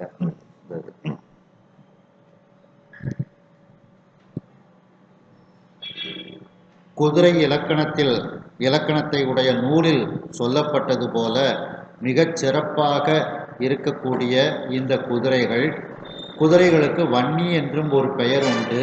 அந்த வன்னி என்பதற்கு நெருப்பு என்றும் ஒரு பொருள் அர்த்தம் உண்டு. இந்த குதிரைகள் யாருக்கெல்லாம் நெருப்பை போல இருக்கின்றது என்று கூறுகின்றார்கள். அந்த பொன்னி நதியாகிய காவேரி நதி துறையை உடைய சோழ மன்னனுடைய உள்ளத்தை இந்த குதிரைப்படைகள் சுடும். அதாவது இந்த குதிரைப்படைகளை பார்த்தவுடன் சோழனுக்கு மனதில் ஒரு பயம் வரும். பாண்டிய மன்னன் படையெடுத்தால் நாம் தோற்று விடுவோமோ என்று சோழ மன்னனுடைய உள்ளத்தில் ஒரு பயம் ஏற்பட்டு அவனுடைய உள்ளத்தை இந்த குதிரைப்படைகள் சுடும். மேலும் மிகப்பெரிய அந்த பனம்பூக்களை கொண்டு தொடுக்கப்பட்ட மாலையை அணிந்த அறத்தை கடைபிடிக்கக்கூடிய சேர நாட்டு அரசனுக்கும் இந்த குதிரைப்படையை பார்த்தவுடன் அந்த அரசனினுடைய உள்ளத்தையும் இந்த குதிரைப்படைகள் சுடும். அவனும் பாண்டிய நாட்டினுடைய படைபலத்தை நினைத்து அவனும் வேதனைப்படுவான். மேலும் அமைச்சராக இருக்கக்கூடிய மாணிக்கவாசகரை தண்டித்த அந்த இறைத்தன்மை உடைய பாண்டிய மன்னன் வழுதி, அவனுடைய உள்ளமும் இந்த குதிரைப்படையால் சுடும். ஏனென்றால் அவன் இப்பொழுது முதலில் மாணிக்கவாசகருக்கு தண்டனை கொடுத்து விட்டான். இந்த குதிரைப்படையை பார்த்தவுடன் நாம் மணிவாசகருக்கு கொடுத்த தண்டனையை நினைத்தும் அவனுடைய மனம் தன்னைத்தானே சுடும். மேலும் இதற்கு பிறகு அந்த குதிரைகள் நரியாக மாறி காட்டுக்கு சென்றவுடனும் இந்த குதிரைப்படைகள் அவனை சுடும். மணிவாசக பெருமானுக்கு தண்டனை கொடுத்து அவரை மீண்டும் துன்பப்படுத்துவான். அப்பொழுதும் இந்த நெருப்பு போன்று இருக்கக்கூடிய குதிரைப்படைகளை நினைத்து பாண்டியனுடைய உள்ளமும் சுடும் என்று இதில் ஒரு அற்புதமான கருத்துக்களை கூறுகின்றார். மேலும் முன்பு ஒரு காலத்தில் சௌந்தர சாமந்தன் என்ற மந்திரியின் காரணமாக பாண்டிய மன்னனுக்கு முன்பு சொக்கநாத பெருமான் அளவில்லாத படைபலத்தோடு வலிமையான குதிரையில் வந்து அரசனிடத்தில் நின்றார். அதை போல இந்த முறையும் இந்த மந்திரியாகிய மாணிக்கவாசகரினுடைய துன்பத்தை தணிவிக்கும் பொருட்டு அந்த சொக்கநாத பெருமானே இந்த மிகப்பெரிய குதிரைகளை அழைத்து கொண்டு வந்திருக்கின்றாரோ என்று மக்களெல்லாம் தங்களுக்குள் ஒருவருக்கொருவர் ஒவ்வொரு கருத்துக்களை பரிமாறிக்கொண்டு இந்த குதிரை படைகளை பார்த்து கொண்டு இருக்கின்றார்கள். காமன் இவனே கொல் அருகால் உழு கடப்பன்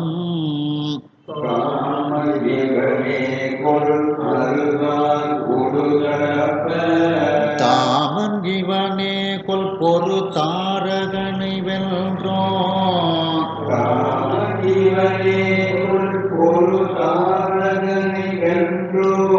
மாமன் இவனே கொல் மலைவன் சிறகு அறிந்த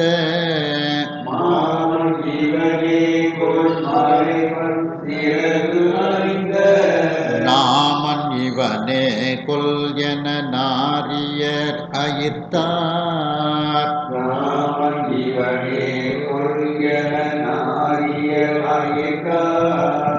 இப்போ இந்த பாடல் இதுவரைக்கும் அந்த குதிரைகளை பற்றி வர்ணனை. இப்போ சொக்கநாத பெருமான் அந்த குதிரைகளுக்கு நடுவில் குதிரை விற்கக்கூடிய வாணிக தலைவனாக அவர் குதிரையில வாரார். அந்த சொக்கநாத பெருமானை பார்த்து பேதை முதல் பேரிளம்பெண் ஈராக உள்ள பெண்கள் கூட்டமெல்லாம் சொக்கநாத பெருமானை பார்த்து மயங்குது.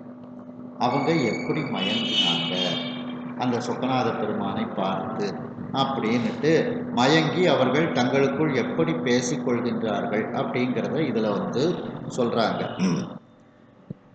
குதிரைகளுக்கு நடுவில் குதிரை விற்கக்கூடிய தலைவனாக வரக்கூடிய அந்த குதிரை வாணிக தலைவன் இவனை பார்த்தால் மன்மதனை போல இருக்கின்றதே என்று பெண்கள் ஆச்சரியப்பட்டார்கள். காமன் இவனேகொல், காமன்னா மன்மதன், மன்மதன் இவனோ அப்படின்னு, கொல் அப்படின்னா ஆச்சரியம்னு அர்த்தம். என் கொலோ அப்படின்னு சொல்றவங்க ஆச்சரியம். மன்மதனை போல இருக்கின்றானே. அருகால் உழு கடப்பன் தாமன் இவனே கொல். அருகால்னா 6 கால்களை உடைய வண்டுன்னு அர்த்தம். அந்த வண்டுகள் மொய்க்கக்கூடிய கடப்ப மாலையை கழுத்தில் அணிந்திருக்கக்கூடிய, தாமம்னா மாலைன்னு அர்த்தம், தாமன்னா மாலையை அணிந்தவன். அப்ப கடப்ப மாலையை அணிந்தவன் முருகப்பெருமான். அந்த முருகப்பெருமானோ பேத்தால வாராரு அப்படின்னு அந்த வாணிக தலைவன், குதிரை வாணிக தலைவனுடைய பேரழகை கண்டு பெண்கள் எல்லாம் மயங்கினார்களாம்.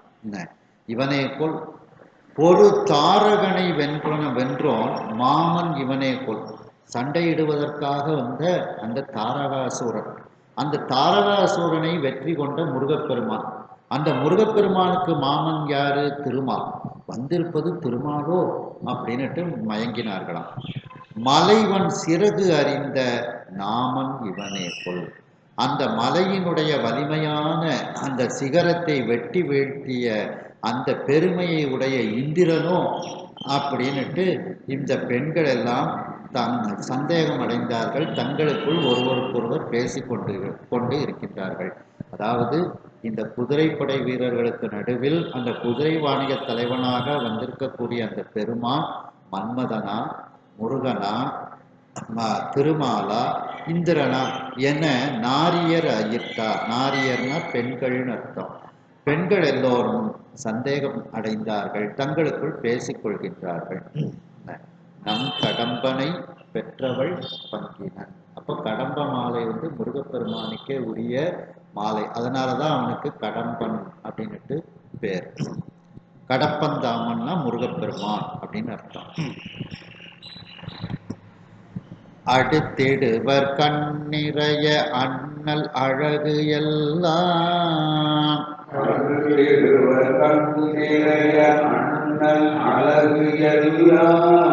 மடுத்திடுவர் கைவளையை மாலை விலை என்ன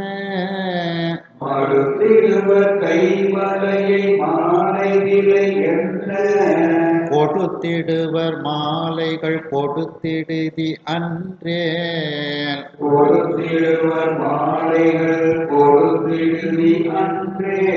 எடுத்து இடுதி எங்கள் வளை எங்கள் கையில் என்பார்.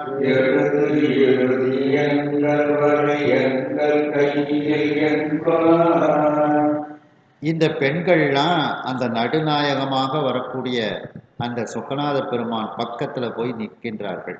அடுத்திடுவர், அடுத்துன்னா பக்கத்தில்னு அர்த்தம். அடுத்து நின்றல் அப்படின்னா பக்கத்தில் நின்று கொண்டு அந்த சொக்கநாத பெருமானினுடைய பேரழகை கண்ணால் அப்படியே பார்த்து அவர்கள் பருகினர், வாயால் பருகினர். கண்ணிறைய அண்ணல் அழகு எல்லாம் அடுத்திடுவர்.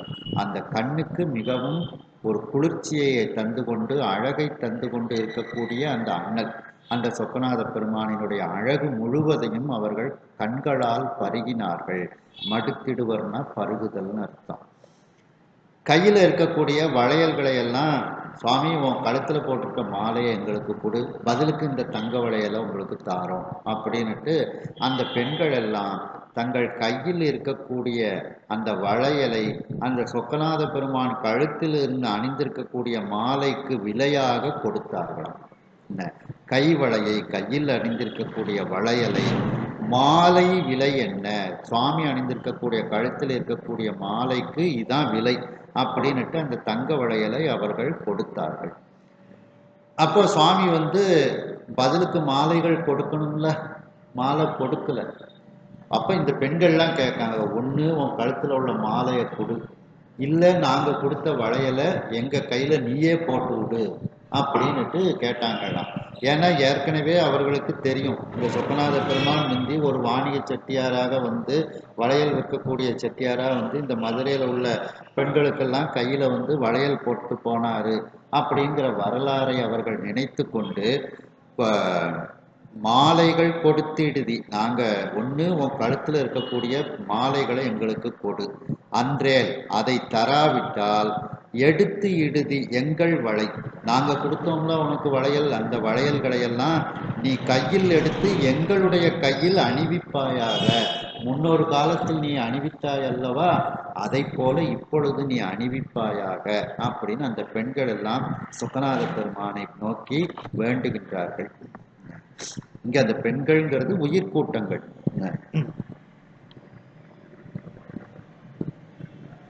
குதிரைகளுக்கு நடுவில் குதிரை வைக்கக்கூடிய வாணிகராக சொக்கநாத பெருமான் வேத குதிரையில் அமர்ந்து வருகின்றார். அவரை பார்த்து பேதை முதல் பேரிளம்பெண் ஈராக இருக்கக்கூடிய அந்த பெண்கள் எல்லாம் அந்த குதிரை பாகனை பார்த்து அவர்கள் மயங்குகின்றார்கள். அவர்கள் தங்களுக்குள் பேசிக்கொள்கின்றார்கள். இந்த நடுவில் வரக்கூடிய அந்த பெருமான் மன்மதனோ என்று அவர்கள் ஆச்சரியப்பட்டார்கள். மேலும் 6 கால்களை உடைய வண்டுகள் மொய்க்கக்கூடிய கடப்ப மாலையை மாலையாக அணிந்த முருகப்பெருமானோ என்று அவர்கள் ஆச்சரியப்பட்டார்கள். தாரகாசூரனை வென்ற, போரிடுவதற்காக வந்த தாரகாசூரனை வெற்றி கொண்ட முருகப்பெருமானினுடைய மாமனாக இருக்கக்கூடிய திருமாலோ இவன் திருமாலை போல இருக்கின்றானே என்று ஆச்சரியப்பட்டார்கள். மலையினுடைய வலிமையான சிகரங்களை வெட்டி வீழ்த்திய அந்த பெருமையை உடையவன், நாமம்னா பெருமைன்னு ஒரு அர்த்தம் உண்டு, அப்படிப்பட்ட பெருமையை உடைய இந்திரனாக இவன் இருப்பானோ என்று அங்கு குதிரைப்படைகளை பார்த்து கொண்டு இருக்கக்கூடிய அந்த பெண்கள் எல்லோரும் ஐயுற்று தங்களுக்குள் அவர்கள் பேசிக்கொள்கிறார்கள். மேலும் அந்த பெண்கள் எல்லாம் அந்த குதிரை வாணிகருக்கு பக்கத்தில் நின்று கொண்டு அந்த பெருமானினுடைய பேரழகை, அண்ணலினுடைய அழகை தங்களுடைய கண்களில் நிறைத்து பார்த்து கொண்டு அந்த அழகை அவர்கள் பருகினார்கள். அந்த பெருமான் தங்களுக்கு கழுத்தில் அணிந்திருக்கக்கூடிய மாலையை தர வேண்டும். அந்த மாலைக்கு விலையாக தங்கள் கையில் அணிந்திருக்கக்கூடிய வளையலை அவர்கள் கொடுத்தார்கள்.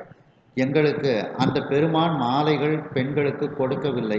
உடனே அவர்கள் கோபப்பட்டு கொண்டு, நாங்கள் ஒன்று உன்னுடைய கழுத்தில் அணிந்திருக்கக்கூடிய மாலைகளை எங்களுக்கு கொடுப்பாயாக, இல்லாவிட்டால் நாங்கள் தந்தோம் அல்லவா, அந்த வளையலை எடுத்து எங்களுடைய வளையல்களை எங்கள் கையில் நீயே அந்த வளையல்களை அணிவிப்பாயாக என்று கூறுகின்றார்கள். ஏனென்றால் அந்த பெண்களுக்கு அங்கு நடந்த திருவிளையாடல் தெரியும். சொக்கநாத பெருமான் வளையல் விற்கும் செட்டியாராக வந்து அந்த பெண்கள் அங்கு இருக்கக்கூடிய பெண்களுக்கெல்லாம் வளையல் அணிவித்தார். அந்த வரலாற்றை அவர்கள் ஞாபகப்படுத்தி கொண்டு, எங்களுக்கு வளையல்களை நீயே எங்களுடைய கையில் அணிவிப்பாயாக என்று அவர்கள் அந்த பெண்கள் எல்லாம் வேண்டினார்கள். ஏந்தல் முடி மாலை மலர் சிந்தினை எடுத்து, ஏந்தல் முடி மாலை மலர் சிந்தினை எடுத்து, கூந்தலில் மிளைந்து மதன் வாகை மலர் கொள்வார், கூந்தலில் மிளைந்து மதன் வாகை மலர் கொள்வார், சாந்து அணைய சிந்தின தனம் தடவி அண்ணல்,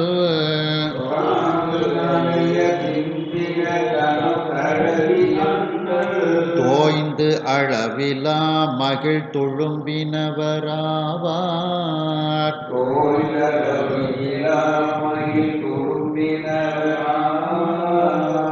ஏந்தல் அப்படின்னா அரசன் அர்த்தம். அந்த அரசனாக வரக்கூடிய சொக்கநாத பெருமான் குதிரை வாணிக தலைவர். அந்த ஏந்தல் முடி மாலை மலர், அந்த அரசனினுடைய கழுத்தில் அணிந்திருக்கக்கூடிய அந்த மாலையிலிருந்து மலர்கள் கீழே சிந்தி விழுகின்றது. அந்த மலர்களை எடுத்து வைத்து கொண்டு தங்களுடைய கூந்தலில் அந்த பெண்கள் எல்லாம் சூடிக்கொள்கின்றார்கள். மிளைந்து அப்படின்னா சூடிக்கொள்ளுதல். அந்த கூந்தலை சூடினதுனால அவர்கள் அந்த மலர்களை சூடியதனால் மன்மதனை வெற்றி கொண்டவர்களாக அவர்கள் ஆனார்கள். ஏன்னா பெருமானை பார்த்து அவர்கள் மயங்குகின்றார்கள். அந்த மயக்கத்துக்கு ஒரு சிறு பரிசாக அவர்களுக்கு கீழே பூக்கள் கிடைக்கின்றது. அந்த பூக்களை எடுத்து தலையில சூடி கொண்டவுடன் ஓரளவுக்கு மன்மதனை அவர்கள் வெற்றி கொண்டவர்களாக, அந்த மதன் அப்படின்னா மன்மதனினுடைய வெற்றி மலரை அணிந்தவர்களாக அவர்கள் தங்களை நினைத்து கொள்கின்றார்கள். அடுத்து அந்த பெருமான் மார்பில் சந்தனங்களை அணிந்திருக்கின்றான். சாந்து அணைய சிந்தின, அந்த சந்தனங்கள் எல்லாம் அவர் பூசி இருக்கக்கூடிய சந்தனம், மார்பில் அணிந்த சந்தனம்லாம் கீழே சிந்தி விழுகின்றது. அதை எடுத்து தங்களுடைய மார்பில் தடவி கொண்டு அந்த பெருமானையே அவர்கள் கூடியது போல அளவிலா மகிழ்ச்சியில் அந்த பெண்கள் எல்லாம் கழித்தார்கள், மகிழ்ச்சி அடைந்தார்கள்.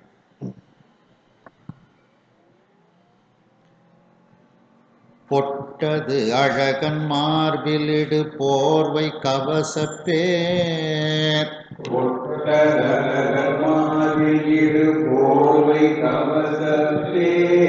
இட்டதுமை நம்புயிர் தடுத்தமையின் என்பார்.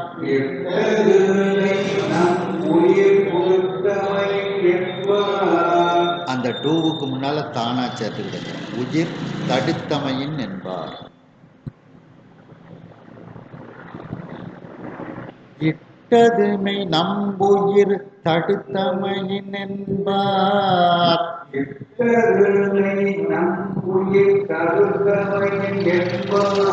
கட்டழகன் மாலையது கண்ணியன ஓத,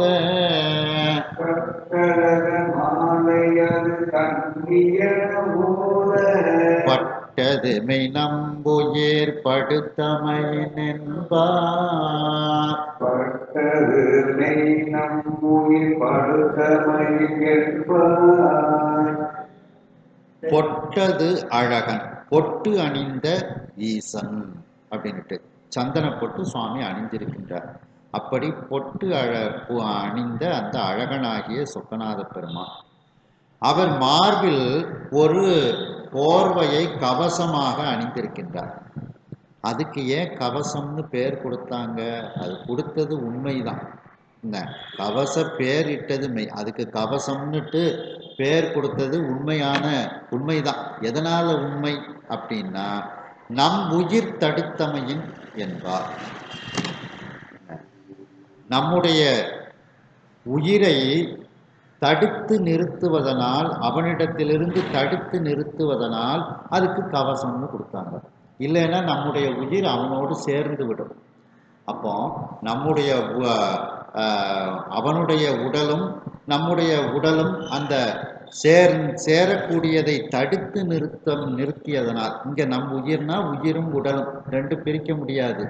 அப்போ அந்த நம்முடைய உயிரையும் உடலையும் அவனோடு சேர விடாமல் தடுத்து நிறுத்தியதனால் அதுக்கு கவசம்னு பேரு. ஏன்னா தடுத்து நிறுத்துதில்ல, அதனால அதுக்கு கவசம்னு பேர் வச்சது உண்மைதான் அப்படின்னுட்டு சொல்ல அவர்கள் தங்களுக்குள் பேசிக்கொள்கின்றார்கள். மேலும் கட்டழகன் மாலையது கண்ணி என ஓதப்பட்டது மெய். அந்த கட்டழகனாக இருக்கக்கூடிய சொக்கநாத பெருமான் கழுத்தில் அணிந்திருக்கக்கூடிய மாலைக்கு கண்ணின்னு ஒரு பேர் கொடுத்திருக்காங்க. அந்த பேரும் உண்மைதான். எப்படி உண்மை? நம் உயிர் படுத்தமையின் என்பார். நம்முடைய உயிரை அகப்படுத்தி கொள்வதனால் அதுக்கு கண்ணின்னு பேரு. கண்ணினா இன்னொரு அர்த்தம் வலைன்னு அர்த்தம்.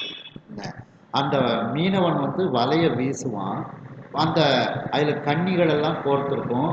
அது எதுக்காண்டினா வெயிட்டு, அந்த வெயிட் தரையில் போய் விழுந்துடும். அப்போதான் மீன் நிறைய கிடைக்கும். அப்போ கண்ணி அப்படின்னா வலைன்னு அர்த்தம். அந்த வலையை வீசின உடனே அதுக்குள்ள அந்த மீன்கள்லாம் அகப்பட்டு விடுகிறது. அதுபோல அந்த இறைவன் அணிந்திருக்கக்கூடிய மாலைக்கு கண்ணின்னு ஒரு பேர் வச்சிருக்காங்க. எதனால அப்படின்னா, அந்த வலைக்குள்ள நம்முடைய உயிர்களெல்லாம் அகப்பட்டு விடுகின்றதல்லவா, அவனுடைய அன்பு வலையில் நம்முடைய உயிர்களெல்லாம் அகப்பட்டு விடுவதனால் அந்த மாலைக்கு கண்ணின்னு பேர் வச்சதும் உண்மைதான் அப்படின்னுட்டு அவர்கள் தங்களுக்குள் பேசிக்கொள்கின்றார்கள்.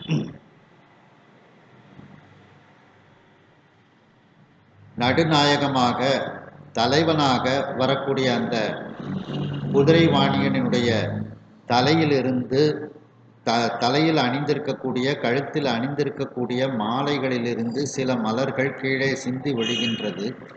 அந்த மலர்களை அங்கு இருக்கக்கூடிய பெண்கள் எடுத்து தங்களுடைய கூந்தலில் அவர்கள் அணிந்து கொள்கின்றார்கள். அணிந்து கொண்டு ஓரளவிற்கு அந்த மன்மதனை வெற்றி கொண்ட மலராக அதை அவர்கள் நினைத்து கொள்கின்றார்கள். மேலும் அந்த பெருமாள் அணிந்திருக்கக்கூடிய சந்தனமானது கைகளில், மார்பில், நெற்றியில் அணிந்த அந்த சந்தனமானது கீழே சிந்தி விழுகின்றது. அந்த சந்தனங்களை அந்த பெண்கள் எடுத்து தங்களுடைய மார்பில் தடவி கொள்கின்றார்கள். அது அவர்களுக்கு எப்படிப்பட்ட இன்பத்தை தருகின்றது என்றால், அந்த பெருமானையே அவர்கள் கூடியது போல அளவில்லாத மகிழ்ச்சியில் அந்த பெண்கள் இப்பொழுது மூழ்குகின்றார்கள். அந்த பொட்டை அணிந்த அந்த அழகனாகிய ஈசன் மார்பில் அணிந்திருக்கக்கூடிய போர்வைக்கு கவசம் என்று ஒரு பெயர் எல்லோரும் வைத்தது உண்மைதான். எப்படி அது உண்மையாக இருக்கின்றது என்றால், இந்த நம்முடைய உயிரும் உடலும் அவனை சென்று சேருவதற்கு அது தடையாக தடுத்து கொண்டு இருப்பதனால் அதை கவசம் என்று அவர்கள் பெயர் வைத்திருக்கின்றார்கள். அது உண்மைதான். மேலும் அந்த கட்டழகனாக இருக்கக்கூடிய அந்த பெருமான் அணிந்திருக்கக்கூடிய மாலைக்கு கண்ணி என்று ஒரு பெயரை வைத்தார்கள். அதுவும் உண்மைதான். எப்படி உண்மை என்றால், கண்ணி என்றால் வலை என்று ஒரு பொருள். அவன் வலையை வீசினான், நம்முடைய உயிர்களெல்லாம் அந்த வலைக்குள் அகப்பட்டு கொண்டு விடுகிறது என்று இந்த ஒரு அருமையான ஒரு கருத்தை அந்த பெண்கள் தங்களுக்குள் பேசிக்கொண்டு வருகின்றார்கள்.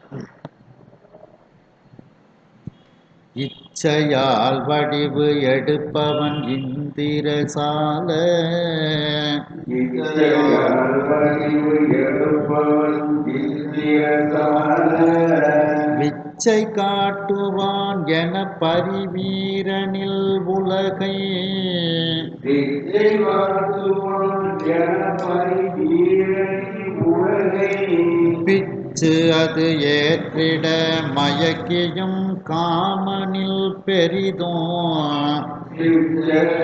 ஏற்றிட மயக்கியும் காமனில் பெரிதும் நச்சும் மாதரை மயக்கியும் இஞ்ஞனம் நடந்தான் நற்றும் மாதரை மயக்கியும் இங்கனம் நடந்தான் இறைவன் தன்னுடைய விருப்பம் போல வடிவம் எடுத்துக் கொள்பவன், இச்சையால் வடிவு எடுப்பவன்.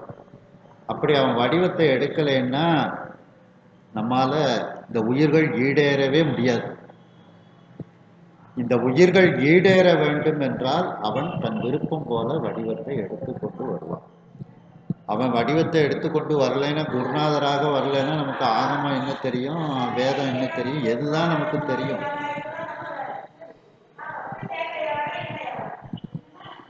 அவன்கிட்ட தான் எல்லாமே உபதேசங்கள் வருது.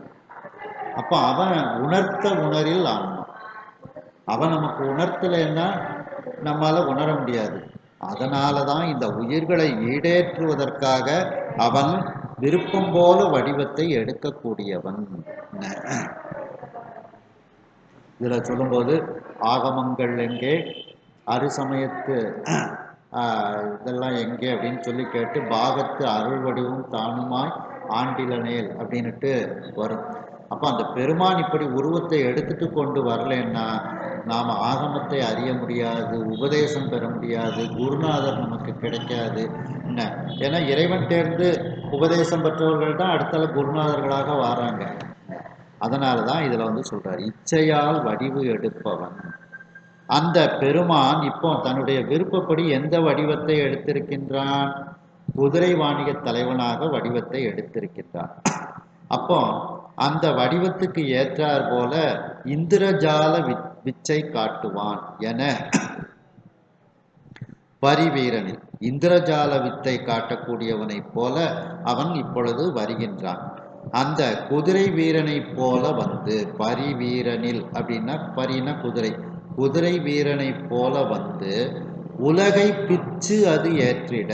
உலகம்னா உலகத்து மக்கள், ஆகுபெயர். ஊர் சிரித்தது அப்படின்னா ஊரில் உள்ள மக்கள் சிரித்தார்கள்னு அர்த்தம். அதுபோல உலகை பிச்சு அது ஏற்றிட, உலகத்தில் உள்ள மக்களை எல்லாம் அவன் மயக்குமாறு வந்தான். அவர்களுக்கு பிச்சு அப்படின்னா பேரன்புன்னு அர்த்தம். பிச்சுன்னா பேரன்பு. இந்த உலக மக்கள் தன்னிடத்தில் பேரன்பு கொண்டு இருப்பதற்காகவும் இந்த உலகத்து மக்களையும் மயக்கியும் அவன் மயக்குவதற்காகவும் இந்த உருவத்தை எடுத்துக்கொண்டு வருகின்றான். காமனில் பெரிதும் நச்சும் மாதரை மயக்கியும் இஞ்ஞனம் நடந்தான். காமனை போல பெரிதும் விரும்பக்கூடிய இந்த பெண்களை எல்லாம் மயக்கி கொண்டு இவ்வாறு அந்த குதிரை வாணிக தலைவன் நடுநாயகமாக எல்லோரையும் மயக்கி கொண்டு அவன் நடந்து வருகின்றான் குதிரை கூட்டங்களுக்கு நடுவில்.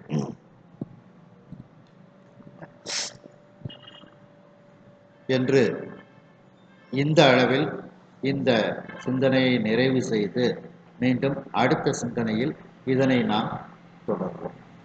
ஹர ஹர நம பார்வதி பதையே.